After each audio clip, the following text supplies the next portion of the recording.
श्री गणेश जी महाराज व लक्ष्मी मैया की जय। जय माँ सरस्वती। ओम नमः शिवाय।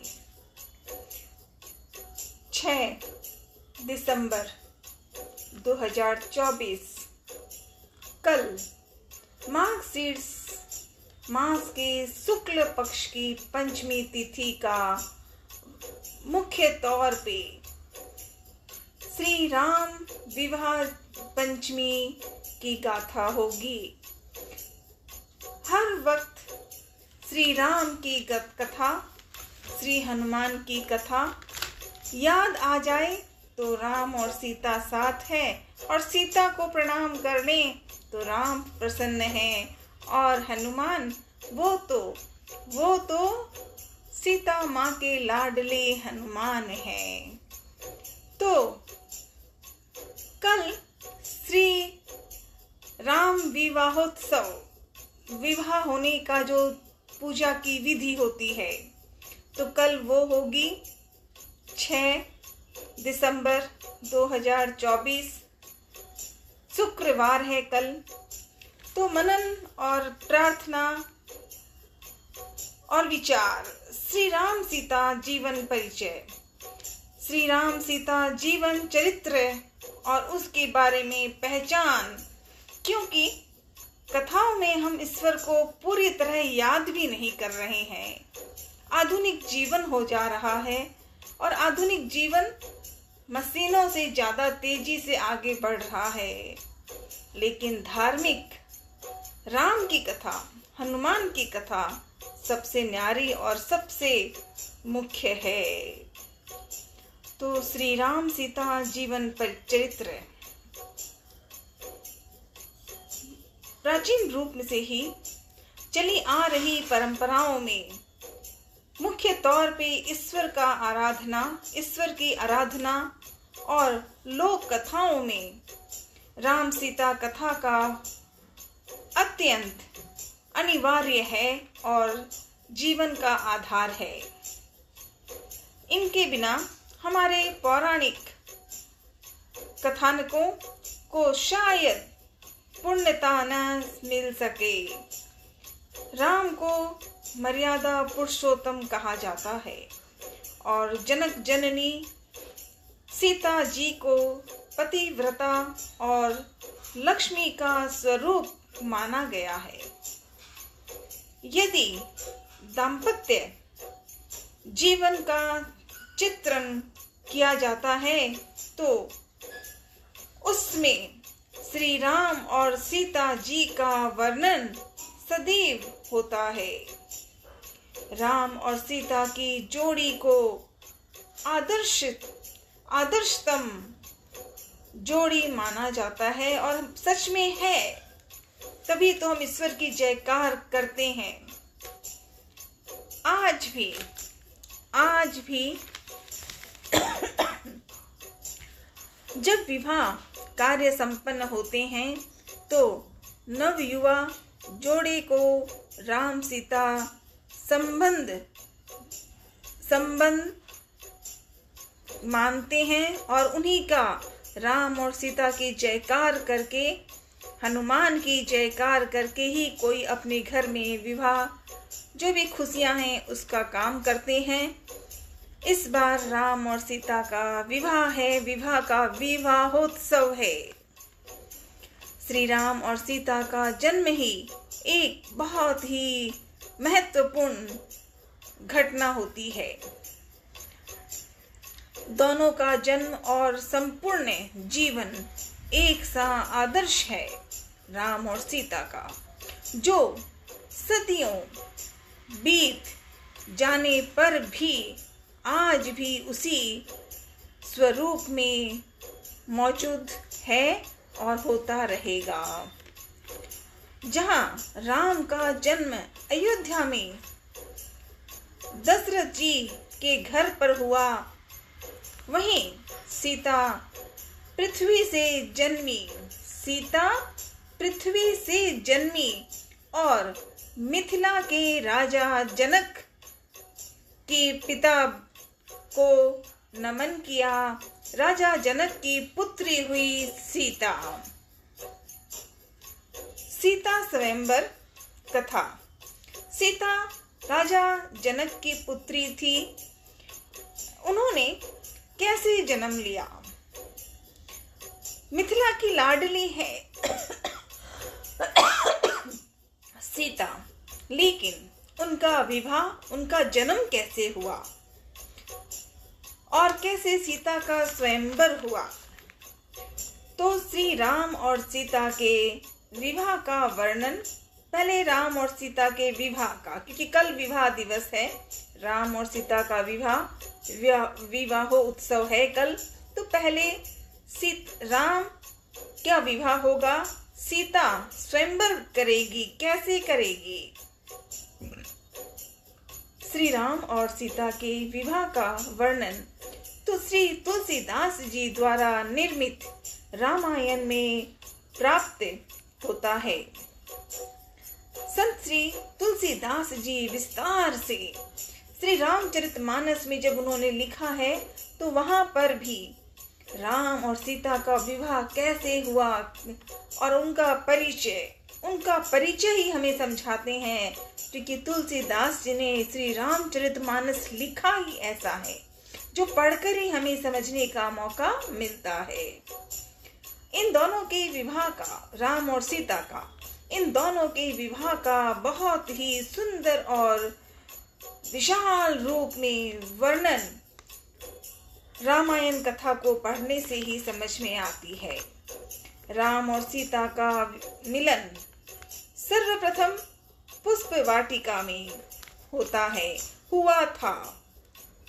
राम और सीता का मिलन, पहचान सर्वप्रथम पुष्प वाटिका में हुआ था, जहां सीता जी राम जी को देखकर मन ही मन उन्हें पसंद कर चुके। सीता जी ने राम का दर्शन देखा, अभी बातें नहीं हुई पर परिचय मन में था, क्योंकि राम और सीता ईश्वर का रूप ही तो मानव जीवन में, मनुष्य जीवन में धरती पर आए हैं। देवी पार्वती के समक्ष उन्हें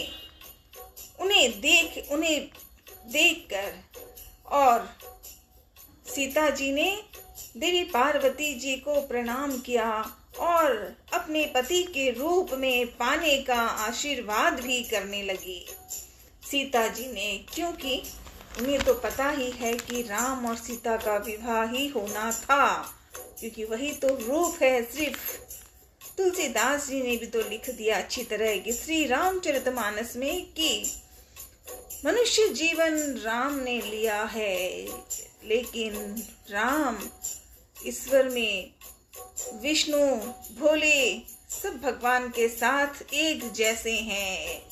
बस राम बने हैं मानव जीवन में। वह सीता जी का विवाह उसी से पहले की बात करने की इच्छा होती है सीता माँ की।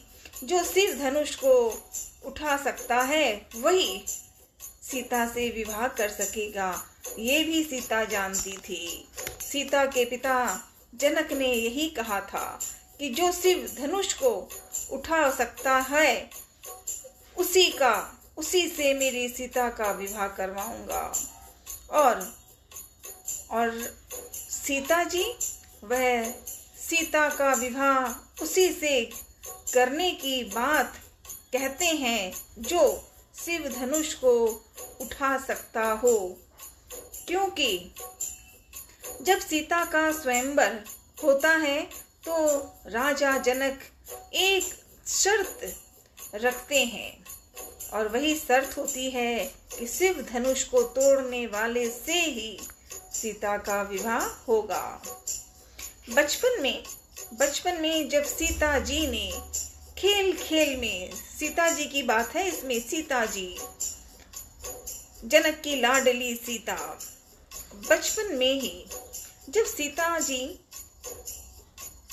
खेल में ही शिव धनुष को उठा लिया तो सभी इस दृश्य को देखकर अचंभित रह जाते हैं, क्योंकि छोटी सी सीता है अभी तो, लेकिन उन्होंने शिव धनुष को उठा लिया। उसी धनुष को कोई भी साधारण व्यक्ति हिला भी नहीं पाता था और सीता ने हिला दिया था। सीता जैसी छोटी सी बालिका ने उसे आसानी से उठा लिया होता है। तब राजा जनक प्रण कर लेते हैं कि वह अपनी पुत्री सीता का विवाह उसी से करेंगे जो इस धनुष को उठा सकने का सामर्थ्य रखता है। सीता के विवाह योग्य होने पर राजा जनक ने सीता के स्वयंवर की घोषणा कर देते हैं। राजों को निमंत्रण भेजा दिया जाता है। वहीं दूसरी ओर वन गमन करते समय ऋषि विश्वामित्र जी को राजा जनक द्वारा भेजा गया निमंत्रण प्राप्त होता है। ऋषि विश्वामित्र जी राम लक्ष्मण के साथ जनकपुरी में राजकुमारी सीता के स्वयंवर में भाग लेने के लिए पहुंचते हैं।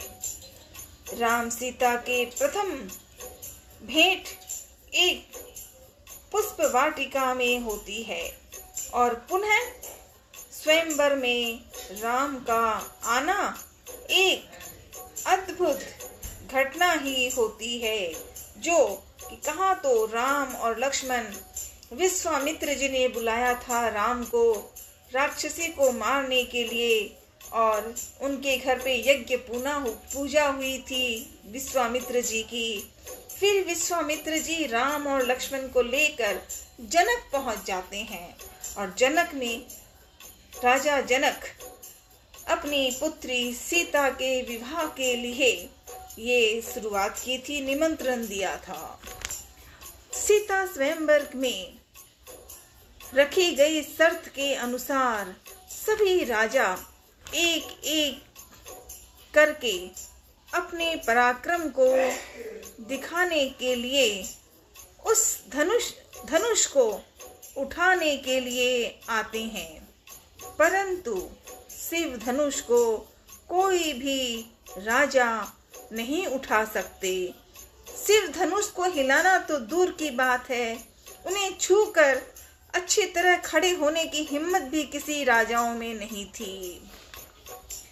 परंतु शिव धनुष को कोई भी राजा नहीं उठा पाता है तो और राजा जनक बहुत चिंता भी होते हैं और उन्हें बड़ा दुख भी होता है कि अब मेरी पुत्री सीता का विवाह किससे होगा, क्योंकि मैं मेरी पुत्री सीता का विवाह उसी से करूंगा जो शिव का धनुष उठा ले।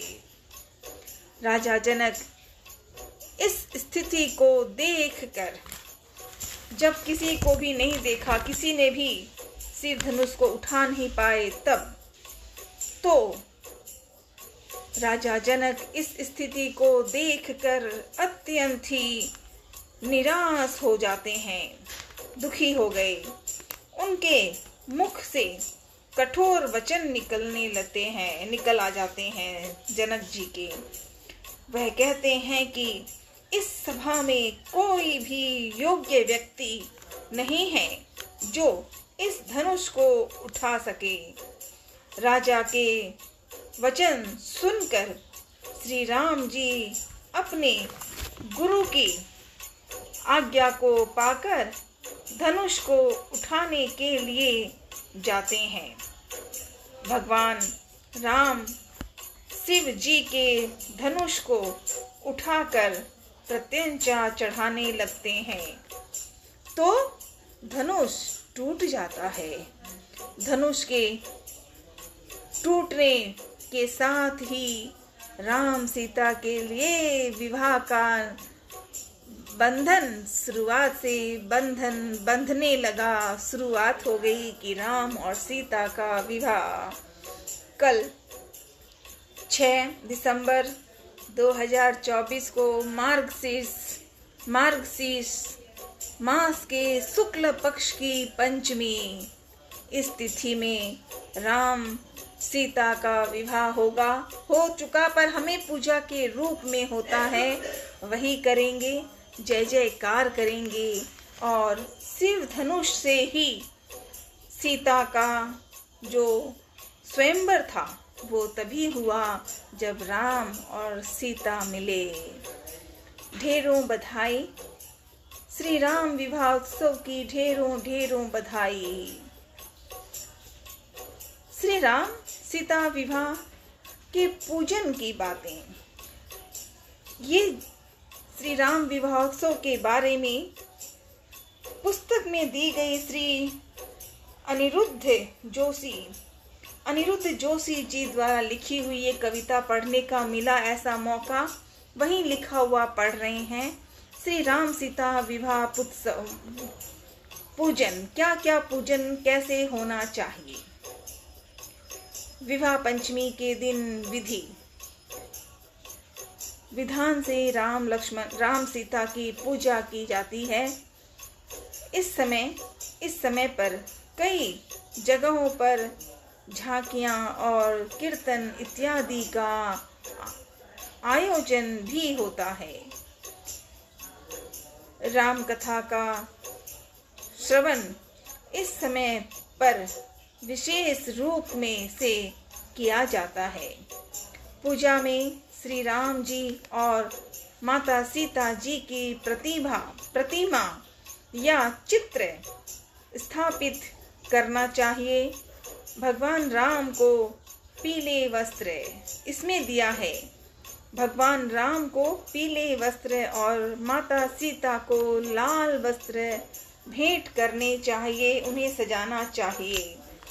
जो भी श्री राम और सीता का बना हुआ जो रूप है, जो चित्र बनाया जाए, चाहे उनमें मंदिरों में बने हुए उसकी फोटो लेकर मन में ईश्वर को याद होना चाहिए। बस श्री राम व सीता की पूजन में रामायण का पाठ करना चाहिए।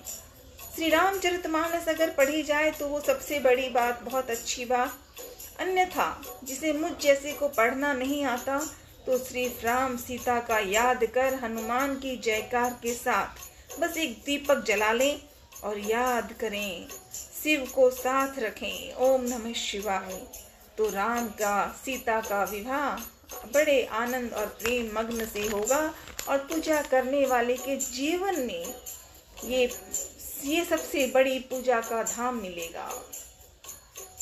और इसके बाद श्री राम विवाहोत्सव महत्व, साधारण महत्व दिया है कि क्या क्या महत्व किए जा सकते हैं, क्योंकि पूजा विधि करने के नियम तो बहुत हैं, पर वर्तमान में जीवन में बदलाव भी आ रहा है, कार्य भी ऐसा है, तो बिल्कुल साधारण विवाहोत्सव महत्व के लिए क्या जरूरी है।